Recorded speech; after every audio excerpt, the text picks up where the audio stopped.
Hello everyone, welcome to my YouTube channel. तो आज मैं फिर बायोलॉजी के घटना चक्र से जितने भी इंपॉर्टेंट क्वेश्चन है वो सभी लेकर आई हूँ। 5 नंबर क्वेश्चन है एंथोफोबिया। एंथोफोबिया निम्न का डर है, तो इसका हो जाएगा पुष्पों का। किसका है? पुष्पों का। नेक्स्ट क्वेश्चन है एंथोफोबिया शब्द की व्युत्पत्ति ग्रीक भाषा एंथोस तथा फोबोस से हुई है, जिसमें पुष्पों तथा पुष्पों के विभिन्न भाग जैसे कि दलपुंज इत्यादि से भय उत्पन्न होता है। किसी वस्तु या घटना के प्रति असंगत तथा काल्पनिकता भय का होना फोबिया कहलाता है। फोबिया। वातोन्माद जो कि हिस्टीरिया रोग सामान्यतः किस वर्ग में होता है? तो ये हो जाएगी जवान महिलाएं में। हिस्टीरिया वर्ग होता है जवान महिलाएं में। वातोन्माद अर्थात हिस्टीरिया नामक रोग सामान्यतः उन महिलाओं को अधिक होता है जो कि जवान तथा अविवाहित होती है, क्योंकि यह तंत्रिका तंत्र संबंधी रोग है जिसमें महिलाओं में घबराहट, बेचैनी एवं बेहोशी के लक्षण दिखते हैं। बाद में शादी हो जाने पर यह रोग स्वतः ही ठीक हो जाता है। सिलिकोसिस एक है, क्या है? फेफड़े संबंधित बीमारी। फेफड़े संबंधित बीमारी है। सिलिकोसिस फेफड़े से संबंधित रोग है। धूल कणों में उपस्थित सिलिका श्वसन के द्वारा मनुष्य के फेफड़ों में पहुंच जाता है।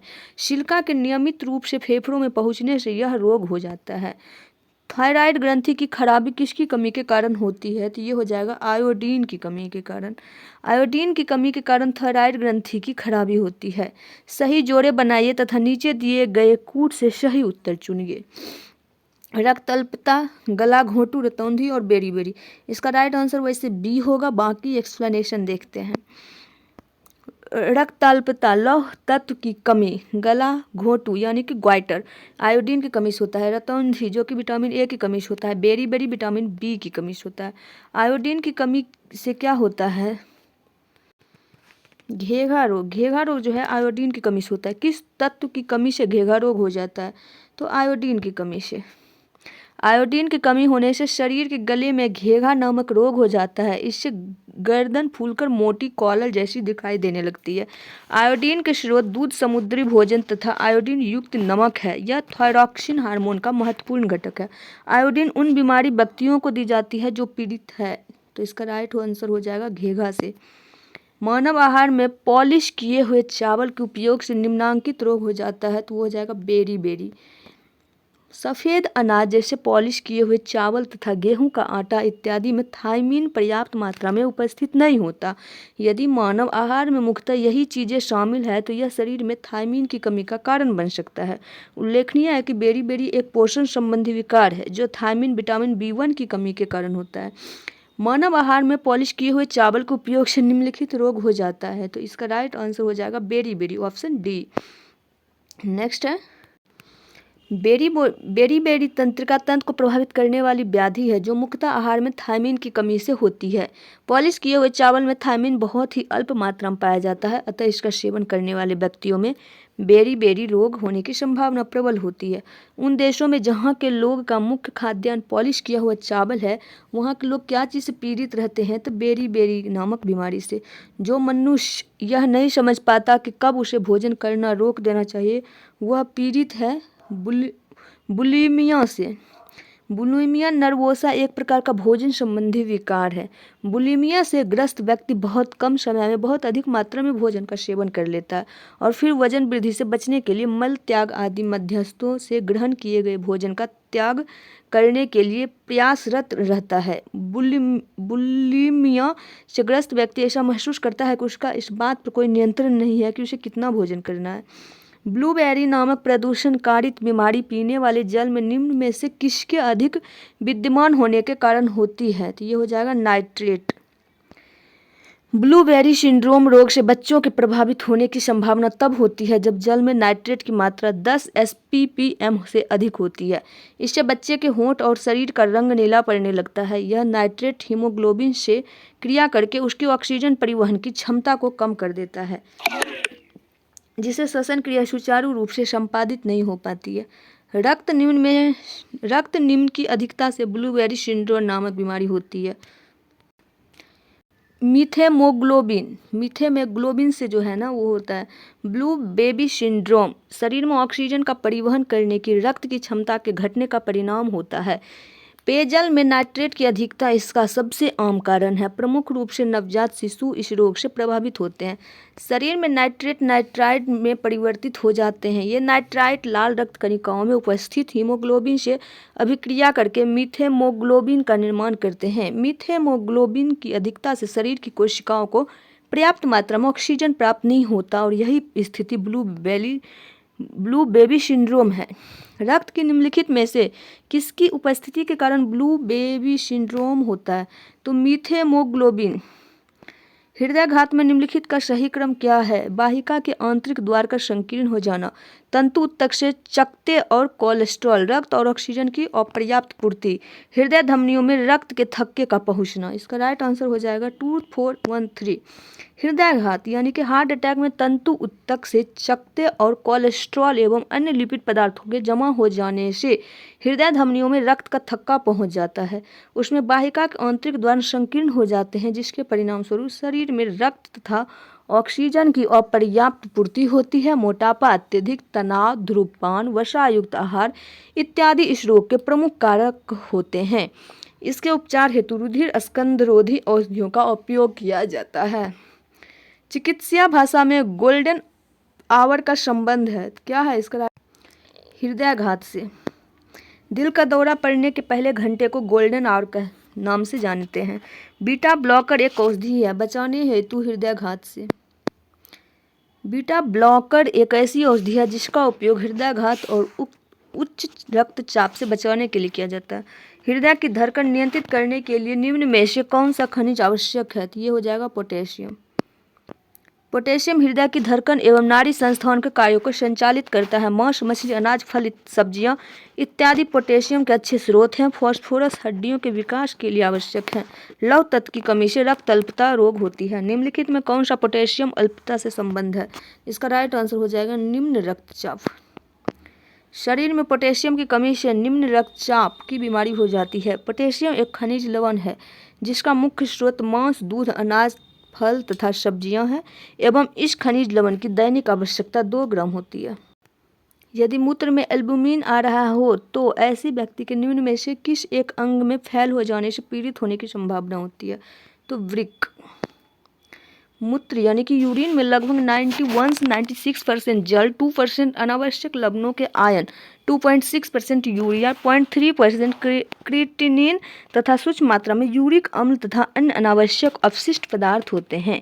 अर्थात मूत्र ऐसे तत्वों का संयुक्त उत्पाद है। इसमें एल्बुमिन, जो रक्त में पाया जाने वाला एक प्रोटीन है, की उपस्थिति और उसके प्रभाव से वृक्क के फैल हो जाने की आशंका होती है। लंबे समय तक उपवास रखने का सर्वाधिक प्रभाव गुर्दे और वृक्क पर पड़ता है। लंबे समय तक उपवास रखने का सर्वाधिक प्रभाव शरीर के किस अंग पर पड़ता है? तो गुर्दे पे। आधुनिक आयुर्वैज्ञानिक विज्ञान में नाभिकीय औषधियाँ नैदानिक और उपचार के प्रभावी उपकरणों के रूप में उभर रही है। तो रेडियो आइसोटोप्स। वर्तमान में विभिन्न तत्वों के रेडियोधर्मी समस्थानिकों का उपयोग नाभिकीय औषधियों के रूप में नैदानिक और चिकित्सीय उपचार में किया जा रहा है। सूची 1 को सूची 2 के साथ सम्मिलित कीजिए और सूचियों के नीचे दिए गए कूट का प्रयोग करके सही उत्तर चुनिए। आर्सेनिक 74, कोबाल्ट 16, आयोडीन कोबाल्ट 16 और आयोडीन 131, सोडियम 24। तो इसका राइट आंसर हो जाएगा, इसका राइट आंसर वैसे सी होगा। बाकी एक्सप्लेनेशन देखते हैं। आर्सेनिक 74 का जो है वो ट्यूमर की पहचान करने के लिए, कोबाल्ट 16 कैंसर में, आयोडीन 131 थायराइड ग्रंथि सक्रियता, सोडियम 24 रक्त व्युत्क्रम। निम्न में कौन सा सुमेलित नहीं है? तो इसका राइट आंसर हो जाएगा ऑप्शन डी, गोल्ड 198 रेटिना दोषों का उपचार। गोल्ड 198 सोने का रेडियो एक्टिव आइसोटोप है जिसका प्रयोग कैंसर उपचार में किया जाता है। निम्नलिखित रेडियो तत्वों में किसका उपयोग मनुष्य के शरीर में रक्त प्रवाह की गति के मापन में किया जाता है? तो ये हो जाएगा रेडियो सोडियम। मनुष्य के शरीर में रक्त प्रवाह की गति के मापन हेतु रेडियो सोडियम का प्रयोग किया जाता है। ल्यूकेमिया एक प्रकार का कैंसर है जिसमें असाधारण बढ़ोतरी होती है श्वेत रक्त कणिकाओं की संख्या में। ल्यूकेमिया में श्वेत WBC की जो है ना वो वृद्धि हो जाती है। ल्यूकेमिया एक प्रकार का रक्त कैंसर है जिसमें रुधिर में श्वेत रक्त कणिकाओं की संख्या आवश्यकता से अधिक बढ़ जाती है। इसके उपचार में फास्फोरस 32 और कोबाल्ट 16 दोनों रेडियो समस्थानिक उपयोगी है। निम्न में से किसका उपयोग रक्त कैंसर के उपचार में किया जाता है? तो इसका राइट आंसर हो जाएगा फास्फोरस 32 कोबाल्ट 16। रक्त कैंसर की रोकथाम में प्रयोग किए जाने वाला रेडियो समस्थानिक है तो उपयुक्त में से कोई नहीं। कोबाल्ट 16 आमतौर पर विकिरण चिकित्सा में प्रयुक्त होता है क्योंकि यह उत्सर्जित करता है गामा किरणें। कोबाल्ट 16 कोबाल्ट का सिंथेटिक रेडियोधर्मी आइसोटोप है। कोबाल्ट एक न्यूट्रॉन की बमबारी के फलस्वरूप गामा किरणें उत्सर्जित होती है। यही कारण है कि यह विकिरण चिकित्सा में प्रयुक्त होता है और इसका उपयोग रक्त कैंसर के इलाज में किया जाता है। ट्यूमर संसूचित करने में प्रयुक्त रेडियो समस्थानिक है तो इसका राइट आंसर हो जाएगा आर्सेनिक 74। ट्यूमर संसूचित करने में प्रयुक्त रेडियो समस्थानिक आर्सेनिक 74 परिसंचरण तंत्र में रक्त के थक्के का पता लगाने के लिए सोडियम 24 का, रक्त कैंसर के उपचार में कोबाल्ट 60 का तथा जीवों के अवशेषों का पता लगाने में कार्बन 14 का उपयोग किया जाता है। ट्यूमर की पहचान हेतु रेडियोधर्मी समस्थानिक है तो ये हो जाएगा आर्सेनिक 74। मांसपेशी में दर्द के उपचार में उपयोग किया जाने वाला विकिरण है तो ये हो जाएगा इंफ्रारेड। इंफ्रारेड विकिरण या अवरक्त विकिरण का उपयोग मांसपेशी में दर्द के उपचार में किया जाता है। इंफ्रारेड लैंप विद्युत उपकरण है जिनसे इंफ्रारेड विकिरण उत्सर्जित की जाती है। ओंकोजीन संबंधित है तो कर्क रोग से।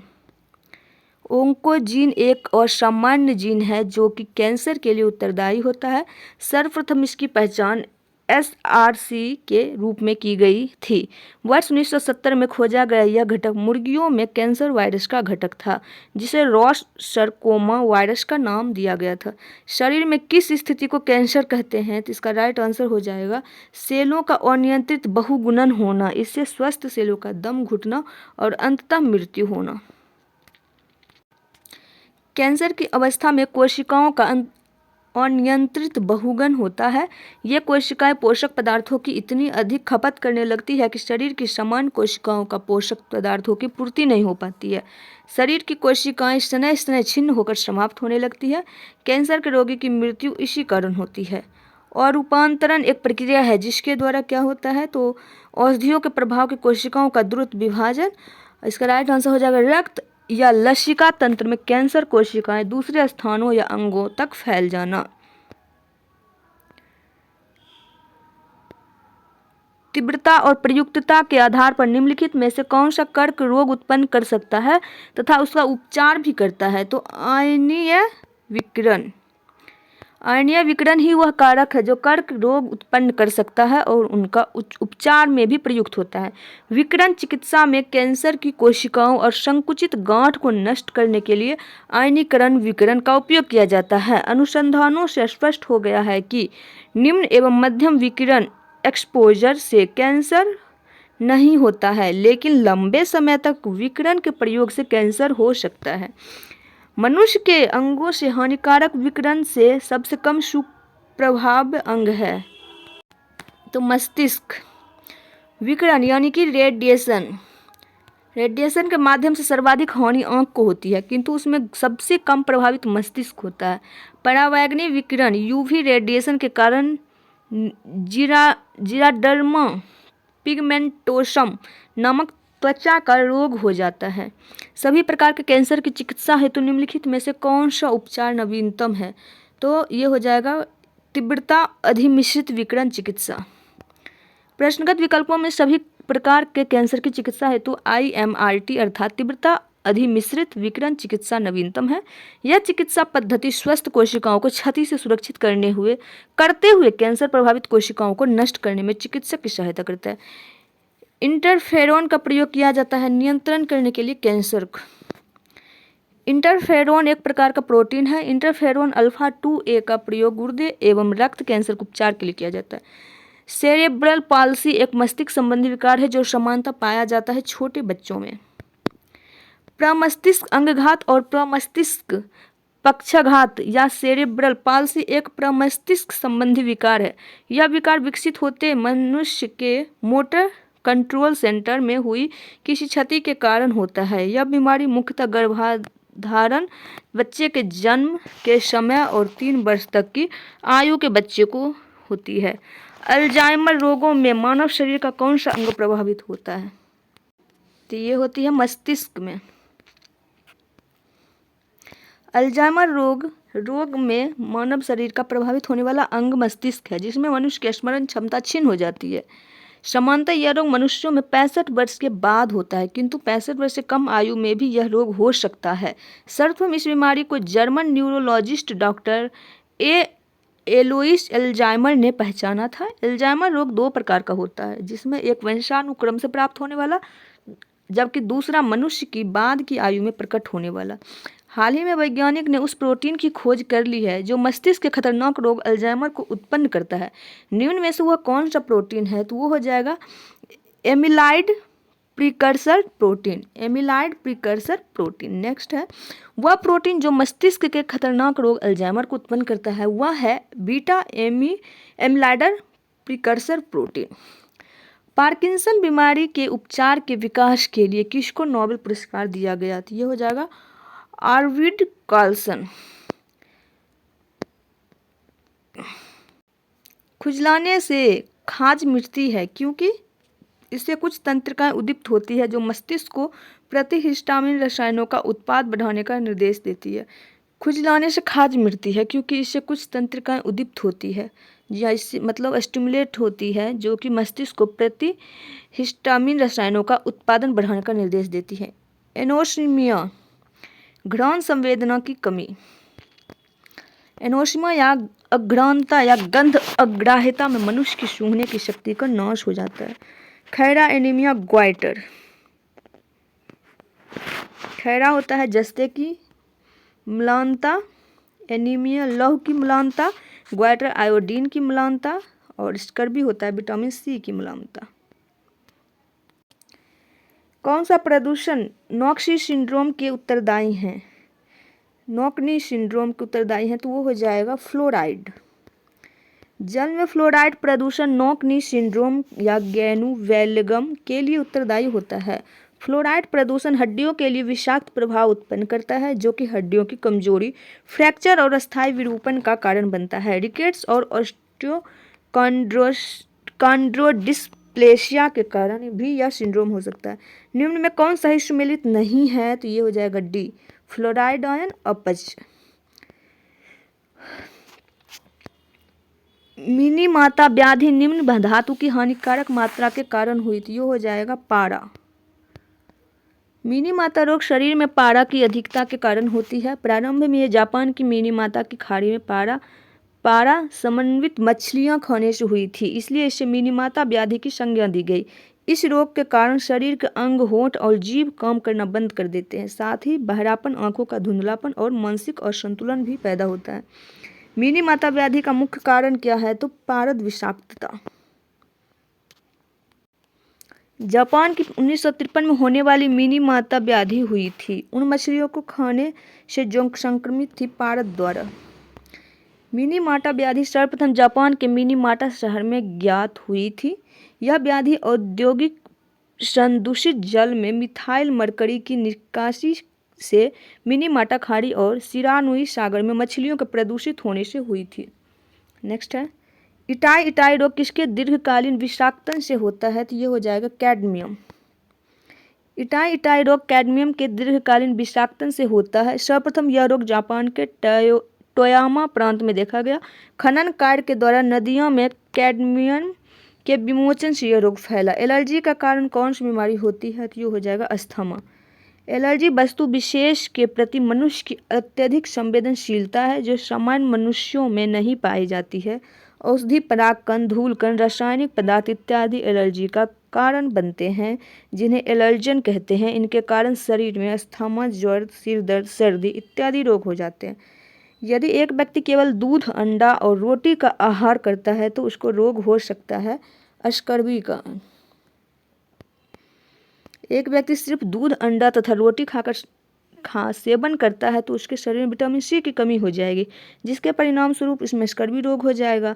स्कर्वी में सबसे महत्वपूर्ण प्रभाव घावों के न भरने का होता है। इस रोग में दूसरे महत्वपूर्ण प्रभाव हड्डी और दांतों की वृद्धि रुक जाती है। तो आज के लिए इतना ही, मिलेंगे नेक्स्ट वीडियो में, तब तक के लिए बाय। आई होप आपको वीडियो पसंद आया होगा। वीडियो पसंद आए तो वीडियो को लाइक कर दीजिएगा, चैनल को सब्सक्राइब कर दीजिएगा। Thanks for watching, bye bye, take care, all the best.